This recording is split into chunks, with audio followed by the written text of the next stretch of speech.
The stories recently in Italy, you all know about the pandemic, you all know about the breathing problems, the attack it does to the lungs, and people cannot breathe.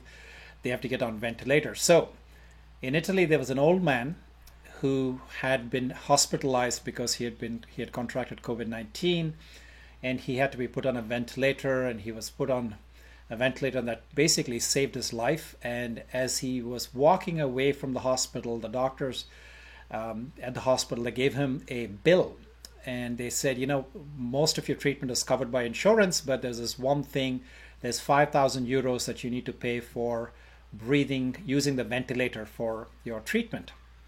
And it was, I don't know, 2 days or 3 days of ventilator, and that's what it costs. And as soon as the man saw the bill, he starts crying. And obviously the hospital staff are very concerned. They thought that the money is probably a big concern for this old man, and we don't know if he can pay for it.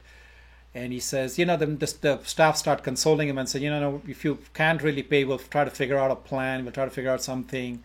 Don't cry. Shouldn't be that big of an issue. I'm sure we can work out something. And then the man says, no, it's not about, I'm not crying because it's the cost. I can pay a whole lot more than this.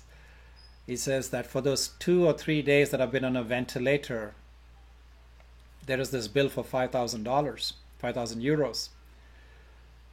And I just think about all the days since I was born that I have been breathing. I've been breathing on this ventilator provided by God, this beautiful ventilator that is gifted to me by the universe.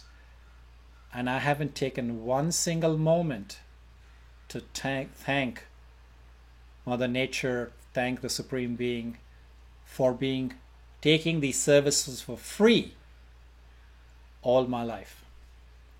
So I'm crying because of that. And listening to this, it brings tears to the eyes of the staff members. So folks, I ask you to think about this. How much have we taken for granted this simple act of breathing, which so many people, millions of people today, hundreds of thousands just in India alone, are struggling. They don't have oxygen, they don't have places in the hospital, they don't have ventilators, they short-staffed, short supply of vaccines, short supply of all of the resources. That when we are able to do that, do we give it the due importance? Do we give it the credit? Are we grateful for our ability to be able to take this vital life force, this breath of air that oxygenates the body and keeps my body and my mind alive? So with that, I want to talk to you a little bit about what breathing actually does.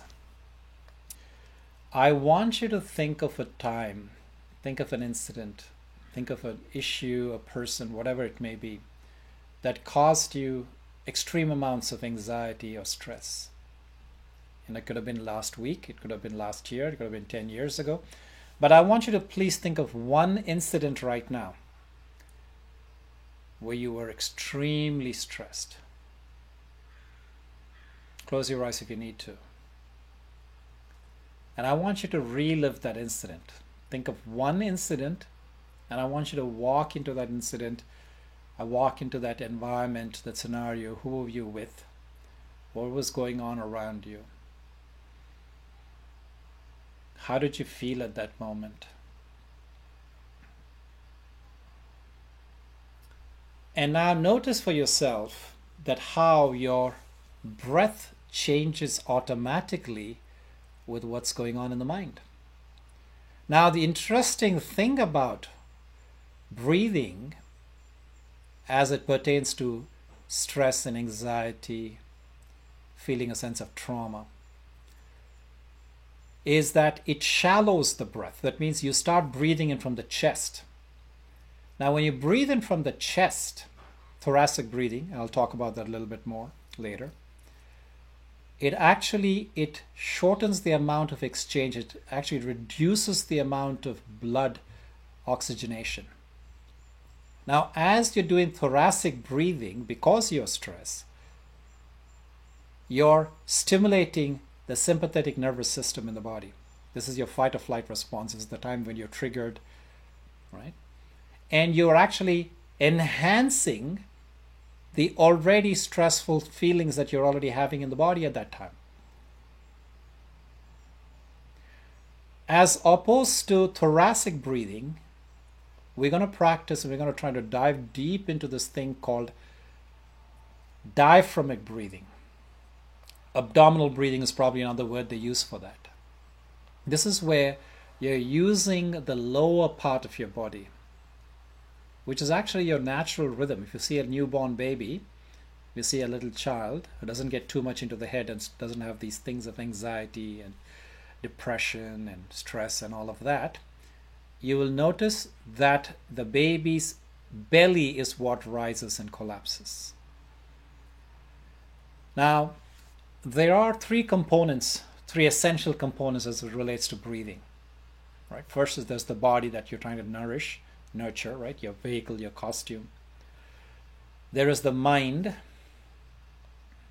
which is the thinking element, which is, keeps, when you're alive and you're awake, this is what is constantly producing thoughts. Now the thoughts increase or decrease depending on time of day, the level of activity, the stress levels, the pressure on you, etc. And then there's the breathing.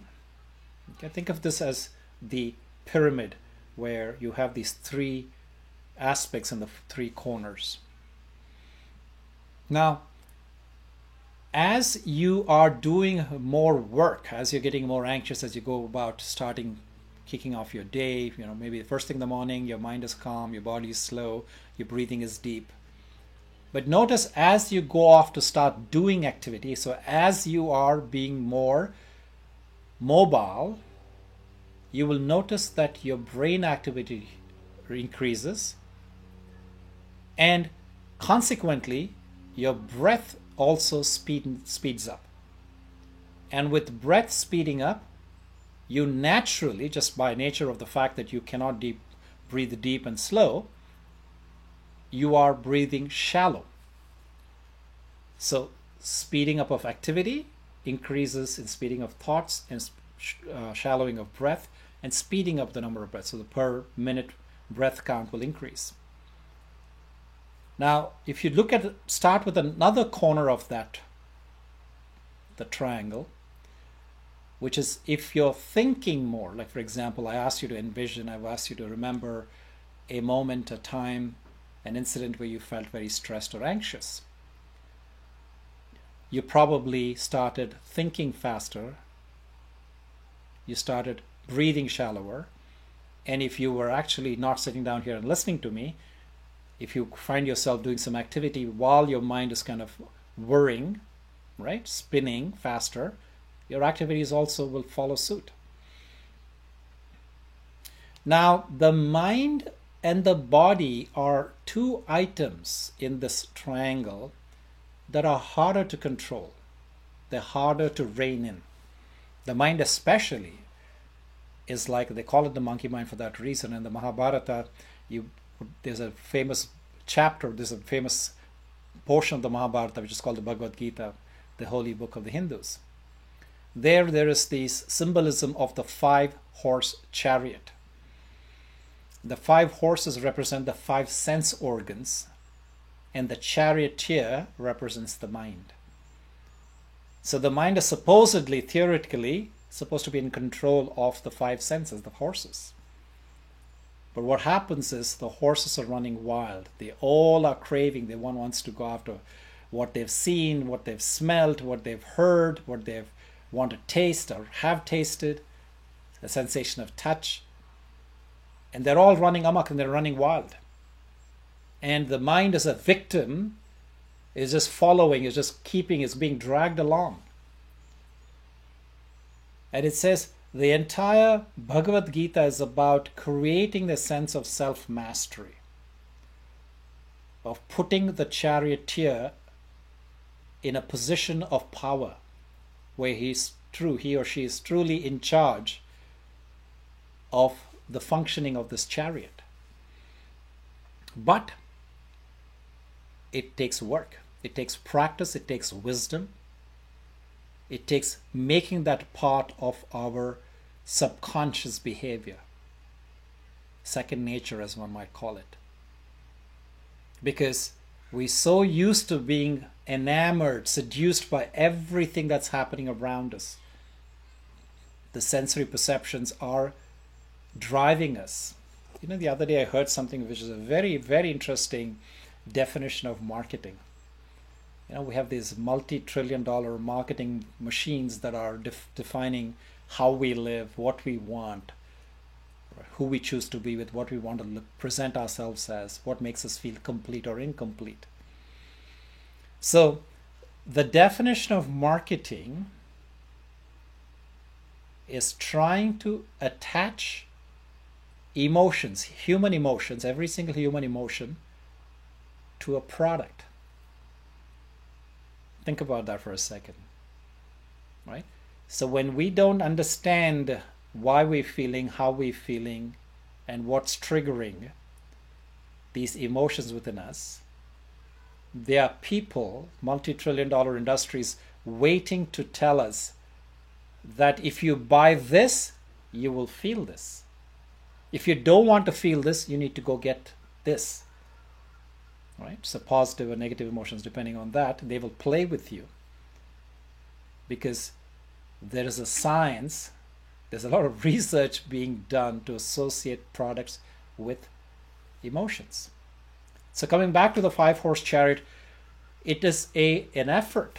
It requires practice. It requires lots of wisdom to be able to control. So now, while the bodily activities, so going back to the triangle, the bodily activities and the mental activities are hard to rein in, the one thing that is completely within your control is your diaphragm. And when you talk about belly breathing, diaphragmatic breathing, abdominal breathing, what's really regulating that breath is your diaphragm. And we can easily control that, unlike the mind. So when you're feeling anxious, if you are able to consciously step back at that time and say, I am going to regulate and I'm going to change how I feel right now, not by buying products, not by moving things, discarding people, trying to find a different position. I have to go to Hawaii to relax on a beach. No, you don't need to. I can choose to change how I feel right now by choosing to how I breathe deeply. Simplest, most easy way that you have within your control to switch from sympathetic nervous system to your parasympathetic nervous system. This is your relaxation, calm response to stresses from out there. So as you begin to use your diaphragm, you're opening up the cavity in your belly. So you're giving more space, allowing the lungs to fill deeper, and by virtue of which you are allowing a greater percentage of the air that's coming in, the oxygen, to be ingested, to be transferred into the bloodstream,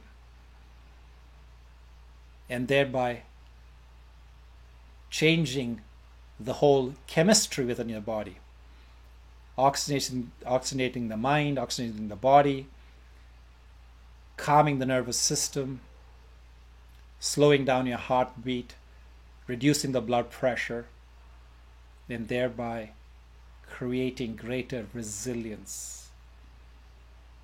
And all of that, my friends, starts with controlling your breathing.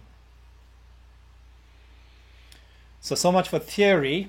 Now I'm going to go ahead and start with some very simple practices. And before I do the practices, I want to share with you certain things that I'm going to be covering today. So as we go into the practice, it'll be easier for you to follow rather than, have to completely start, open your eyes, wide open and get into this thing of, what is Jia trying to say? Okay, so there's going to be a few things I'm going to be teaching you today. One of which is this idea of Nadi Shodhana. Nadi Shodhana. First of all, a little bit theory there. What is the Nadi? So as you might have heard in ancient traditional Chinese medicine, you might have heard, if you've been to an acupuncturist or a acupressure treatment, you might have heard of this word, the meridians. So in ancient Indian texts, ancient Indian breathing techniques of pranayama, ancient Indian Ayurveda, we have this idea of nadis. Nadis are the channels of energy. So energy is get created in the liver, and then it gets transferred, moves up or down through these tube-like structures, right, which are called nadis. And these nadis, actually, if you look at the picture of the American Physicians Association, you look at, you see that the picture of the serpents that go along a sword, it's akin to that. Think of the sword being like your spine, right? That's the central nervous system. And then you got the nadis that crisscross, and the Ida and the Pingala. So this is the masculine and feminine parts of your being, parts of your personality. So these nadis transfer the energy into the higher chakras, right? Energy centers. You might have heard that term before. Or the lower energy chakras, like the Muladhara, which is the Kundalini energy center, which is at the very base of your spine. It's right above your anus. Okay. Now, we're going to do an exercise called Nadi Shodhana, which is clearing the nadis. And in this exercise, you'll be using essentially 2 fingers. So look at this. So I have my index and my middle finger folded in, and I'm going to be using my thumb and my ring finger. So I'm going to be using that to breathe in through one side, close, exhale from the other side. I'm using only my nostrils, not my mouth. And wherever I exhale from, I inhale from the same side, exhale from the opposite. So notice how I'm using my ring finger and my thumb to close each nostril, allowing the flow, inhale and the exhale of air. So that's one. The next one is Simha. So this is lion's breath. Okay. So in lion's breath, I'll ask that you breathe out with a vicious look on your face. So this is what it's going to look like. So notice I'm saying a ha. It's coming out a forced exhale starting from our diaphragm. It's coming out as an exhale from my mouth, and there's a sound of ha. And as I'm doing that, I'm sticking my tongue out as far low as I can hang it towards my chin. The focus here in this exercise is going to be exclusively on the exhale. And the third thing I'm going to teach you today is one of my favorite exercises. If you've come to any of my meditation retreats in person, you see me doing this with you all every morning. Okay, I call it the Mississippi paddle boat. Okay, so in this Mississippi paddle boat, it's easy if you do it standing, but for the purposes of this camera, I don't have the privilege of being in a room with you where I don't have to use all this technology. But for the purpose of the camera, I'm going to do it sitting down so you can be focused on me. So think of it like a paddle boat. What happens in a paddle boat? So there is these paddles, these little cups, right? You swing them up and down by your side. So I'm taking my hands as back as possible, and I'm going to swing them. Okay? Swing them as I'm exhaling. And this particular exercise, Mississippi paddle boat, the exhalation is going to happen from the mouth. Most other ones, they're going to happen through the nostrils, and I'll tell you which ones for which, but this is going to happen, the exhalation is happening through the mouth. So it goes like this. So notice that I have my mouth pursed up, right? Okay? And then I'll ask you to switch. So what are you going to switch? You'll be doing this, and I'll say switch. All you do is you turn the paddle the other way. Then you're going to continue doing this. So same exhalation from the mouth. And then I'm going to do a third switch. And when I do this third switch, what you're going to be doing is we're going to move from paddle to opening up your heart. Notice that my fists are tight and close, and as I'm releasing them, I'm opening. I am releasing, letting go of all the trauma, all the troubles, all the bitterness that I'm holding inside myself. So the hands just go. So as you're doing this, please make sure there's nothing next to you, right? And hopefully you're doing in a position. If you're able to stand and do this and follow along, awesome. If you're sitting just like I am, very good. I don't know how you could be doing this lying down. Okay, so that's the only thing that I suspect that it's not going to work for this particular exercise. Everything else might be okay. All right. With that set, I'm going to go ahead and teach you. Let's try to see if we can get through about 7 or 8 different stress reduction breathing techniques today. Get some nice music going as we do this exercise, and let us start with just rhythmic breathing. And with rhythmic breathing, all I want you to do is, as I mentioned, using your diaphragm to control. You can keep your eyes closed or open, or just downshift your gaze if you want to keep them open. And I ask that you just breathe in through the nostrils and breathe out through the nostrils. Just even breathing using your diaphragm. My arms are rested on my laps. My palms are facing upwards. I keep my arms open. Inhaling for a count of 5 and exhaling for a count of 5 through the nostrils. Now let's just do one other thing to make sure that we're breathing right. I want you to please place one arm on your abdomen, so right, let's say about above your belly button, and I want you to place the other arm on your heart. And as you're doing this rhythmic breathing, in for a count of 5, out for a count of 5, I want you to notice for yourself what you're feeling on your palms. Is just the palm on the belly moving? Or just the palm on the chest moving? Or is it both?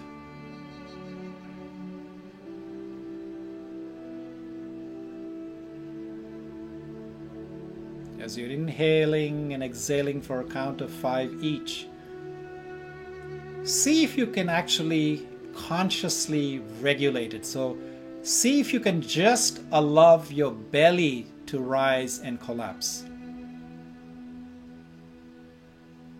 for the next few breaths.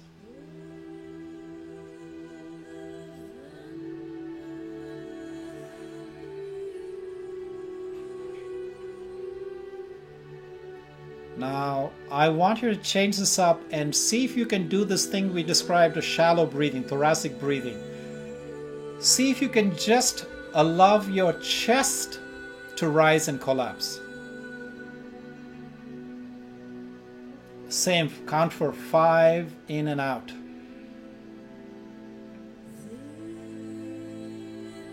And as you're doing this, I want you to observe how you're feeling in your body and in your mind. How does the shallow breathing make me feel?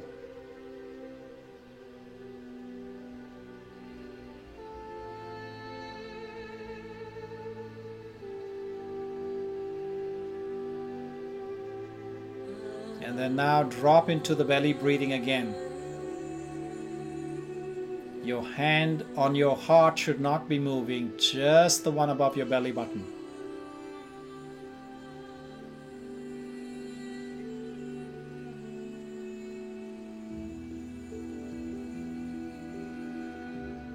So this is going to be our norm, even if I don't say it, for the rest of the session.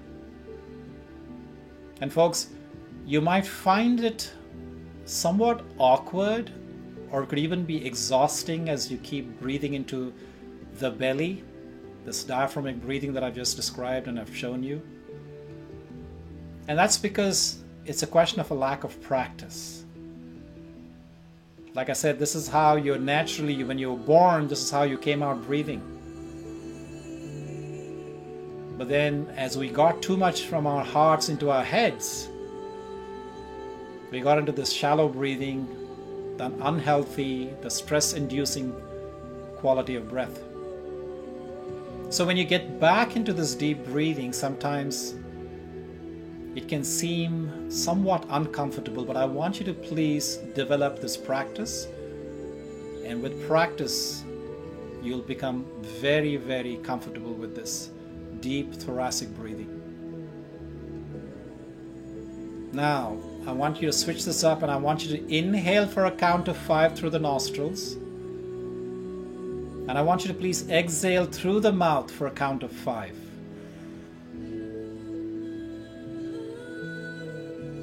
There's a lot of science that shows that there is importance in breathing in through the nostrils. Exhalation can be either through the nostrils or the mouth. Keeping it even for a count of 5. Inhale and exhale.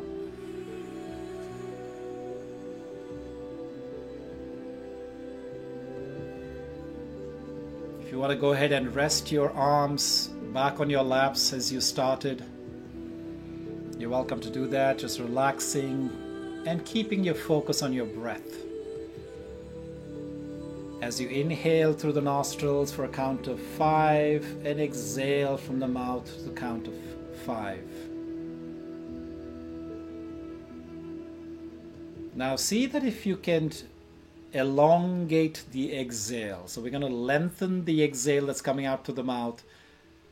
Let's go ahead and extend it for a count of 8. So the inhalation is going to be the same for a count of 5. And the exhale will come out for a count of 8.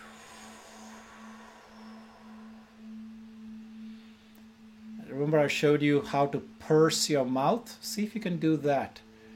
So you're creating a swoosh which comes out with a noise as you're exhaling.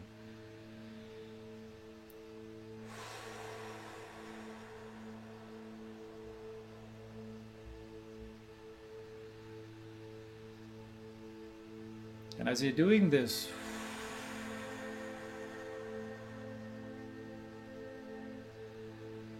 notice how you're feeling.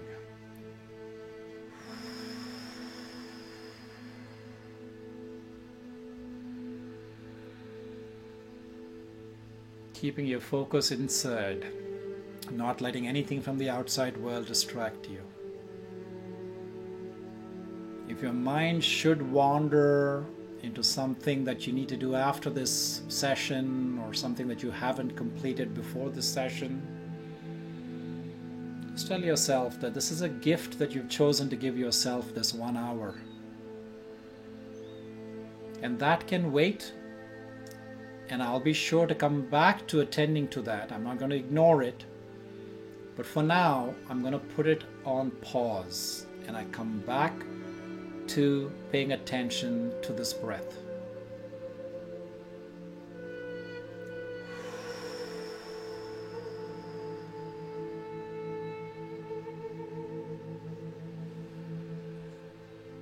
Noticing the cool air as it rises in, goes in through the nostrils, going deep into the lungs, expanding your belly. And when you exhale, the body lets go of what it does not need, which comes out as a warm breath of air. See if you can feel this difference of the air going in through the nostrils and out through the mouth.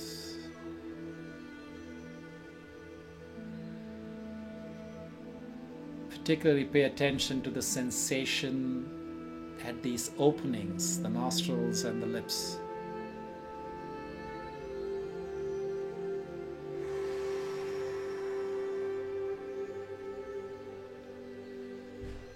Now, as you're exhaling, try to focus or even vocalize the word safe.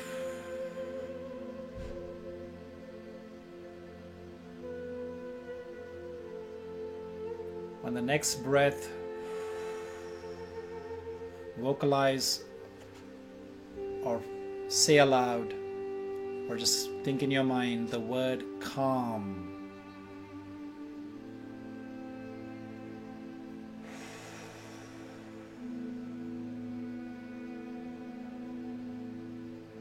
And with the next exhalation, either vocalize or focus on the word in your mind, content.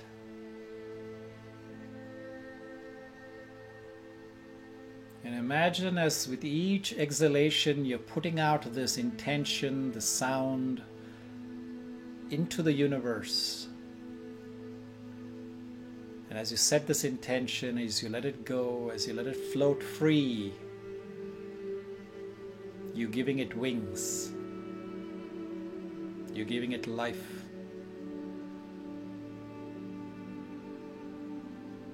And imagine with each inhalation you're receiving that what it takes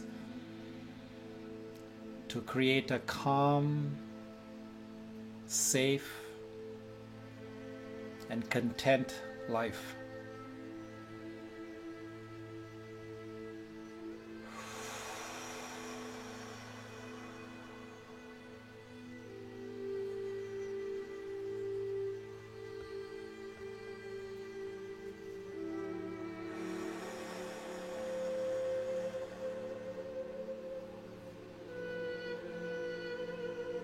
Now, as we move on to the next exercise, it's a continuation and a slight change to this rhythmic breathing. Instead of doing a breath in for 5 and exhale for 8, I want you to breathe in for 5 through the nostrils, hold for 7, exhale for 8. So exactly the same thing, except we're building a bandha. Bandha means hold or a lock. So I want you to inhale for a count of 5, hold for a count of 7 in your own mind. I won't do it with you. And exhale from the mouth after the count of 7 for a count of 8. Again with your pursed lips, allowing the swish of air, letting go of the air that comes out as a warm breath.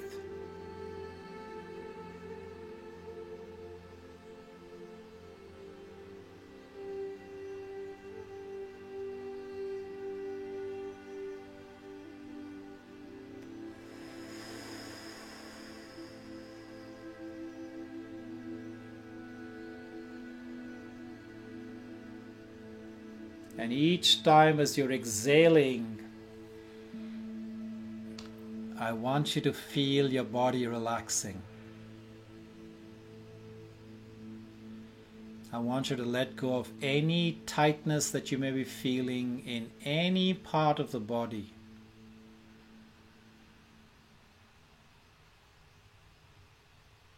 The exhalation is a great time to let go of what's not needed, what's no longer serving me.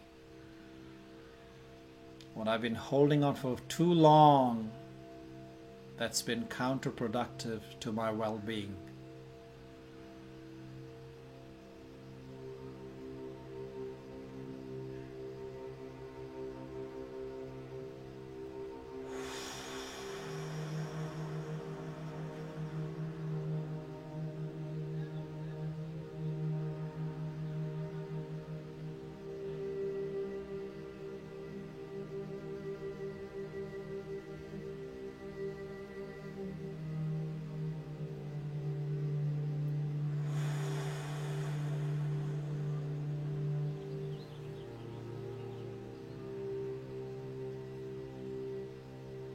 Now, we will move on to the next, the lion's breath. For those of you who are on the floor and can follow along with me, I'm going to show you this.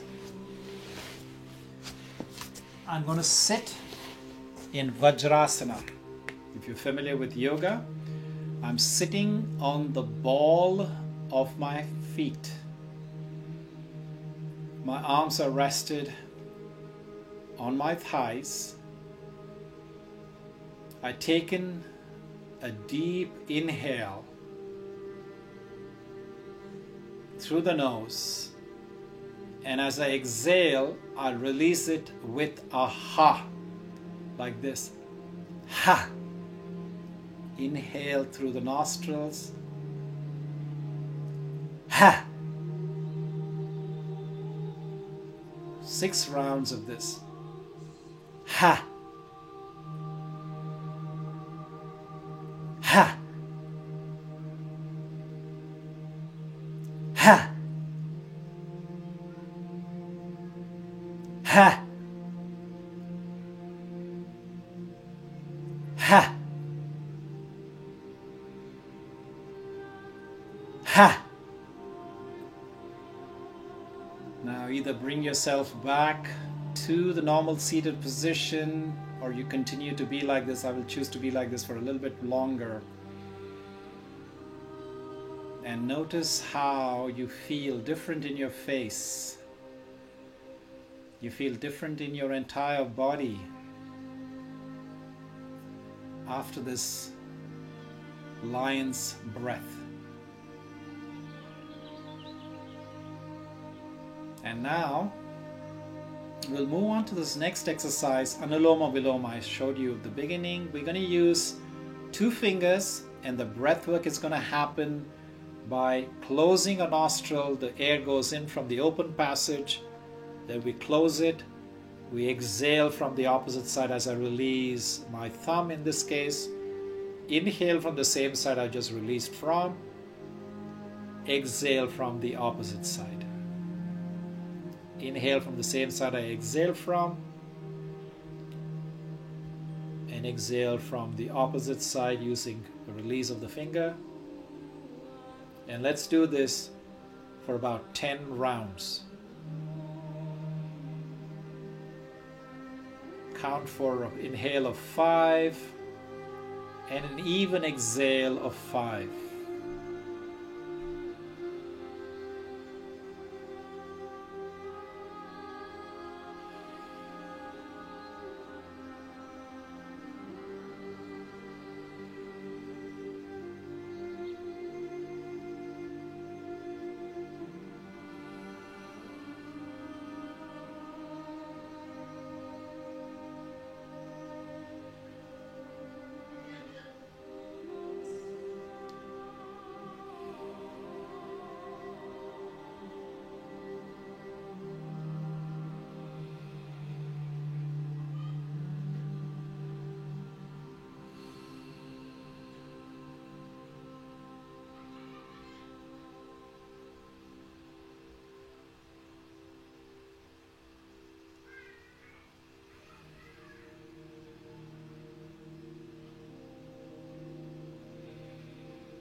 This exercise is a very, very good way to balance your divine feminine and masculine, your Ida and Pingala nadis, as I talked about earlier. This is where you're harmonizing each one of us within the soul. We have our masculine attributes and the feminine attributes. And if you heard about this word Adi Shakti, the ones in which the Shiva and the Shakti, so that your masculine, your fire, and your water, for these 2 elements of the 2 faculties or the 2 tendencies within the human being, the consciousness. This exercise is a beautiful way to create integration. So now let's move on to the next exercise, which is my favorite.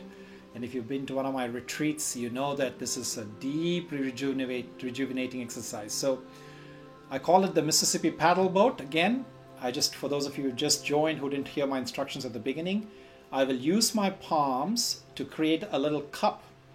and I will extend my palms as far back as I can, my elbows pointing forward as I do so, and I will swoosh out the air through the mouth. So here the exhalation is exclusively, the focus is on the giving up through the mouth.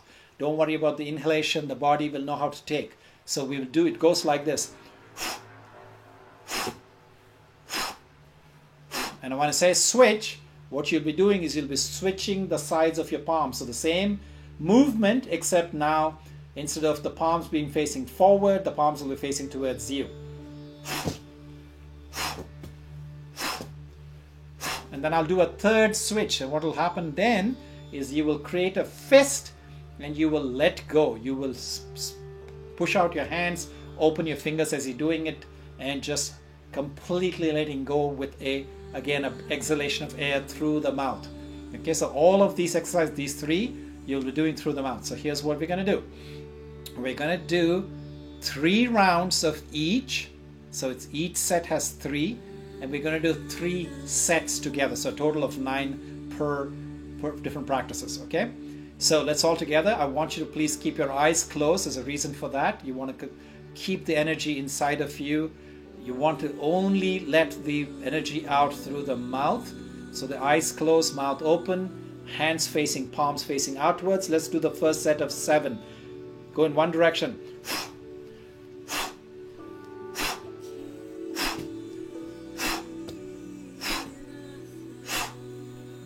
Switch.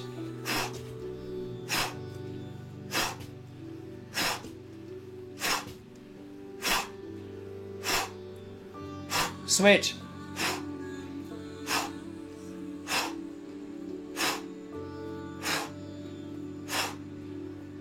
Start.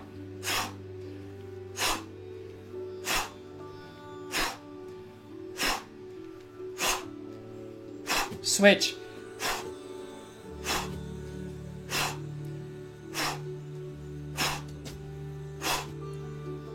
Switch.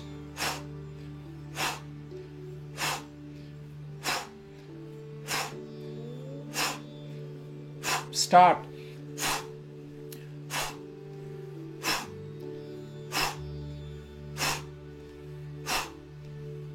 Switch.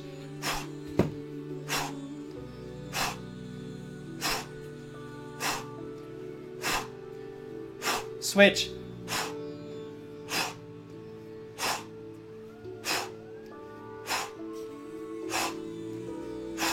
And take a break.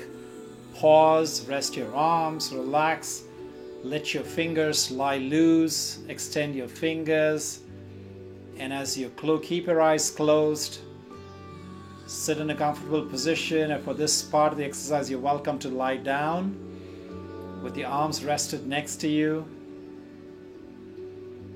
and just feel into the sensations you're experiencing inside your body. Start the scan from the top of your head, gradually bringing your attention to your face, the muscles around your cheeks, the nose, the sensations in the lips, into the chin, to the back of the head, and the bottom of your chin, into the throat passage, feeling the sensations of the skin along your throat as you go down towards your chest, feeling into this space in front of your heart, the sensations your skin is feeling on your shoulders, behind your heart, and into the thoracic region, in front of the rib cage and behind the rib cage, to the sides of your abdomen, going down to the belly and noticing, making sure that the muscles in the abdomen are relaxed, and feeling the sensation there right now. And as you go through the hip region, noticing the sensations on the skin, down into the pelvic region, the bottom of your seat, the seat bone, the buttocks, the point where you're making contact with the floor or the seat or the bed, wherever you may be lying or sitting down right now. And allowing that sensations to go down through the hamstring, through the quadriceps, to the knees, the sensation you may be feeling on the front of the knees and behind the knees, through the shins, behind the calf muscles, down through the ankles to the soles of your feet. Feel the sensation on the soles of your feet right now.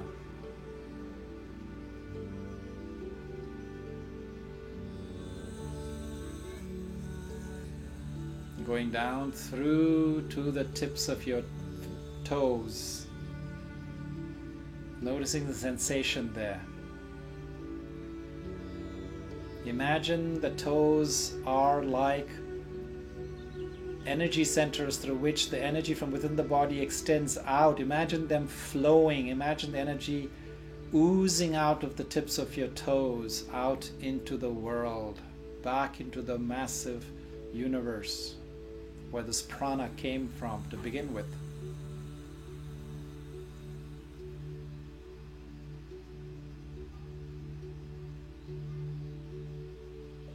And if there's any tightness anywhere in this entire body space, make sure you breathe into that area, allowing it to completely soften. And you're really relaxed. You've completely let go. Nothing else matters. I am here.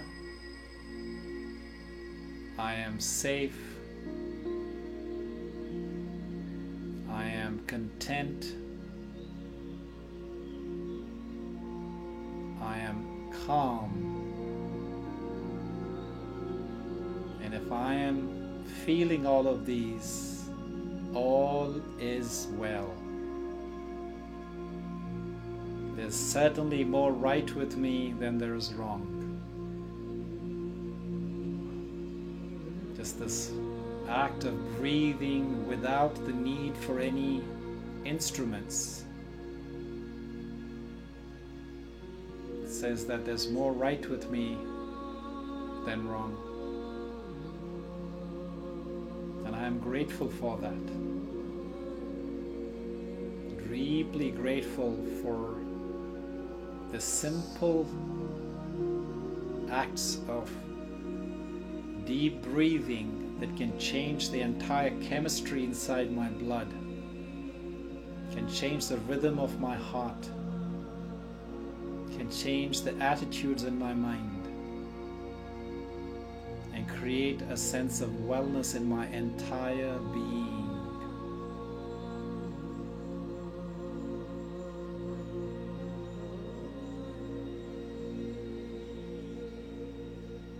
So I want you to please bring your palms together at your heart center in prayer position.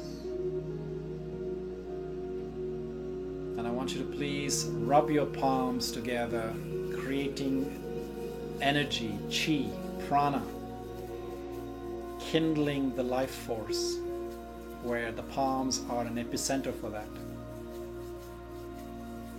And once you feel like you've kindled enough warmth, when you've ignited the chi, take that and apply that to your face by cupping both of your eyelids, closed eyelids with the palms on top of each one of them. And allow this energy, the this prana, this blessing to percolate as an act of great self-compassion, that may all worries in my life be removed. May all obstacles in my life be removed.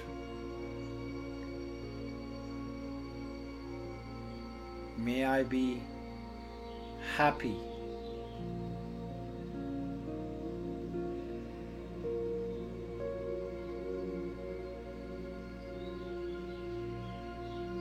And then, as an act of compassion, let's put our palms facing out as if to give a blessing. Think of it like the hands of the Kuan Yin.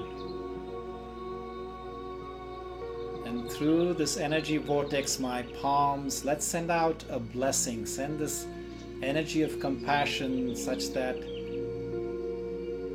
someone that I know who's struggling right now, could be a person, could be a group, could be an entire nation or the whole world in itself, whatever you choose. See this energy going towards them, blessing them, that may their obstacles be removed. May all their sorrows be removed. May they be happy.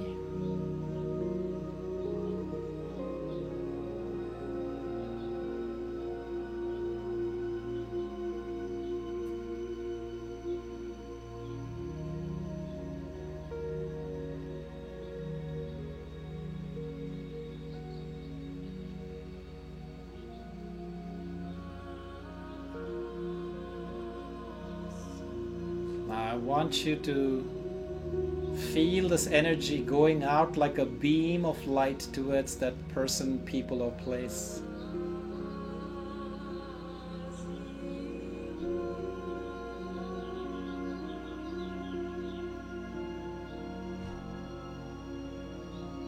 Now imagine that beam then arcs, bends, and circles back towards me.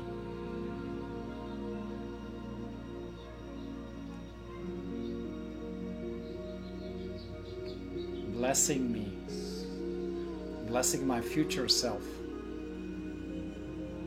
blessing my journey,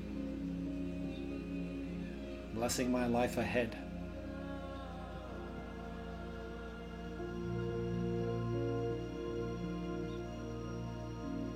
Bring your hands back to heart center in prayer position.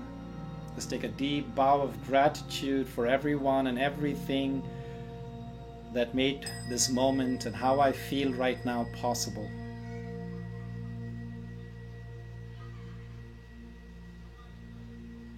Om Shanti.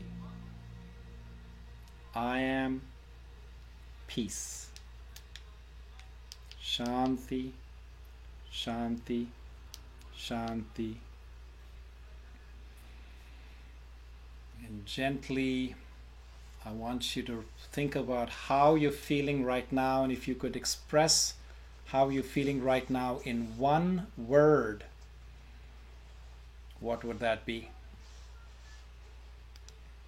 And I'd like to see that in the chat window. If you could please type it out. I see them coming in already. Tingly, alive, grateful, calm, peaceful. Amazing, amazing. And I feel totally energized. It's the end of my day here. But thanks to this 58 minutes of practice, I am rejuvenated. I'm seeing words like tranquil. I'm feeling beauty with a brilliant star. I'm feeling bliss. Wow, fantastic, folks. Folks, you see how just this gift of simple altering your breathing practices. All I taught you today was holding breath, elongating breath, and regulating your breathing, right? So when you make this deep breathing, abdominal breathing, diaphragmatic breathing, just a daily practice. Don't wait for Jay. Don't wait for the twice a week I do these classes. Please incorporate this into your daily practice. Just, even if you can't wake up too early, just when your eyes open, it's that time. If you meditate, during that meditation you can incorporate it, but if you're just waking up, you're lying in bed, and before you jump out and have to hit the road, just take a few minutes to do these exercises, do some of these exercises. Now this session is going to be recorded. It's going to be available on my YouTube channel, youtube.com/jchodagam, like all of the 77 episodes that I've done since the beginning of the pandemic. So you're welcome to go back and revisit these exercises if you can't remember every one of the things that I did. But I say that please make this part of your practice. You will notice that this deep, calming, rejuvenating breathing is going to become natural. It's just going to become second nature for you. And that'll be your first response to stressors, right? Anytime there's issues, anytime there's events, anytime there's anxious thoughts that come up, this is your easiest, lowest hanging fruit for you to reach out to so that you can change how you feel. Create a space between the impulse and your response. As you know, that's where your power lies. There's going to be all kinds of things that are going to try to make you think that way, do one way, behave in a particular way, respond in a way that is not really from the deepest part, from your highest self. And when you take this moment to use this breathing exercise, even one of them, any one of them, you create space between that impulse, and so you can respond from a place of depth, from a place of your true values, where you'll be proud of yourself. You'll come away feeling more happy and more in control, and that will basically start that virtuous cycle, right? So one thing propagates the other. All of the virtues are linked. All of our positive qualities are linked. And when we can exhibit one, it gives us the guarantee, it gives us the sense of assurance that we can be loving, kind, compassionate, patient, whatever that value that you choose to exhibit. So it all starts with taking that moment to create that pause and focus on the breath. Okay. I have a meditation retreat coming up, the first in-person retreat I'm hosting in almost 15 or 16 months. I haven't done one since 2019. And so it's going to be July 4th weekend, starts on 2nd of July, which is a Friday evening at 6 p.m. It goes through Saturday, Sunday, and we will break at noon on Monday, July 5th, which is a public holiday here in the United States. And it's going to be very small. It's very intimate. I'm particularly making sure that there's not going to be a big group. It's only for people who have got the vaccinations. And I know there's a whole debate about, who should get vaccinated, who should not, but just for the safety of everybody. And also this is one of the regulations of the retreat center. So it will be only for 15 people, and I believe already 8 of those spots have been taken. And so there's still a few more spots left. If you want to sign up, it's on my website. If you just Google my name, Jay Chodagam, or go to my website, Find Within. If you don't know where to find it, on my profile on this app, you will see there's a link to my website, and you click on the retreat page and you'll see all the details for it. Also, I'm doing mentoring on this app. The way you'll find it is if you can go to the bottom right-hand corner of your screen, you'll see my picture with the word live. And when you click on it, it'll pop up this option for signing up for my one-on-one mentoring. So these are some of the things. I also encourage you, if you're on my website, highly encourage you to subscribe to my newsletter. So I put out all of my different offerings, whether it's the video, the audio, the live sessions, the in-person retreats, things that I'm offering with the corporate world. If you work in a company that you think these services can help, as you see today, everything that I did is a very, very universal. It doesn't matter what you believe or don't believe in. It is something that is absolutely fundamental to our health and our well-being, and a skill that we've forgotten how to learn to breathe deeply, and how you can see for yourself just in 57 minutes or something that we did. It completely changed your mind, your sense of your well-being, your physiology, and just your outlook in life, right? So this could be a very, very powerful things that if you want to bring me into your company and have me do a live stream, which I've been doing for a few different companies, and they've been receiving it's been very, very well received. So it's something that I've extended to all of you folks if you want to consider that. So let's see. Any questions? Somebody's talking about my van life. Yes, I'm a van lifer. Yes, but I haven't done much of life in the van. I've just built it. My van life was limited, well, has been so far at least limited to just the joy of building it. There is this whole, adage around it's in the journey, not in the destination. I tell you, this could not be a greater truth to that. Roberto, who was it? Jay, who mentioned about van life. So yeah, so I really, really enjoyed the 4 months I was building the van, researching. I didn't know a thing about it before I started. So I would research, I would watch videos all night, and then in the daytime, would be building the van with the help of my friend. And it was so enjoyable. It's the first time I've ever created something with my own hands. I mean, created something so elaborate. For those of you who don't know what I'm talking about, so 6 months ago, I got this brilliant idea that, I'm sitting at home, can't travel, I can't do my usual gallivanting around the world. So how am I going to exercise my interest to explore and travel and go around? I said, with the confinement of the pandemic, you can't go and stay at Airbnbs, you can't eat at restaurants, you can't, really even, go to public places. So I said, how about creating a van, a camper van. First, I actually wanted to buy an RV. When I started looking into it, I was not really pleased with any one of the existing designs. So I ended up buying a limo van that you see, the one that shuttles at the airports. And I pulled out all of the seats and everything else, and then started with an empty chassis, and I put in a full-sized, bed and bathroom, kitchen, and everything, solar panels and this and that. So anyway, so that's somebody was mentioning that. So I haven't really used it. I've just been to one trip down to San Diego. So not much of van life, as much more of a van build. Okay, folks, 3 a.m. in UK, and I know it's early for some of you. I really appreciate you taking the time for being here, to being part of my Soul Tribe. I have a circle on this app called Meditate with Jay, so please consider joining that. We can keep the conversation going. I do not have a topic for next Wednesday, so please go ahead on that circle. If you can drop a suggestion of what you want me to talk about, I'm happy to look at that. I will see you all again on Sunday morning, 9 a.m. Pacific, 12 noon in the East Coast. It's going to be 5 p.m. in the UK for those of you joining from the UK, much more earthly of an hour, 9:30 p.m. in India. So until I see you either this time or that time, wherever I see you online, offline, at my retreat, I hope you stay happy. I hope you stay positive and be well.